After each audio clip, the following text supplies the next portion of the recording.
Hello, good morning. আমরা দেখো বেরিয়ে গেছি আমাদের মানাইকে নিয়ে চললাম ভ্যাকসিনের জন্য। ওর আজকে 45 ডেজ। ওর তো আজকে ফার্স্ট ভ্যাকসিন। আজকে হচ্ছে ওর ছটা ভ্যাকসিন।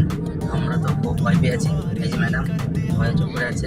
আজকে ভ্যাকসিনটা কেমন থাকবে জানিও, স্ট্রং তাও ফার্স্ট টাইম তো ওই জন্য একটু ভয় লাগছে আমার। চলো দেখি কি হয়।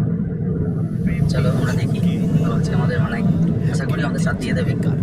দেখা যাক। That's all.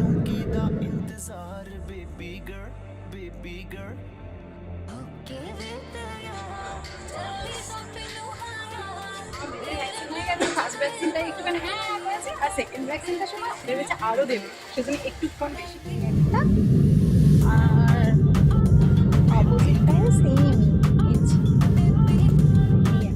আমাদের মানায় ভ্যাকসিনেশন কমপ্লিটেড, তো এখনো ঠিকই আছে।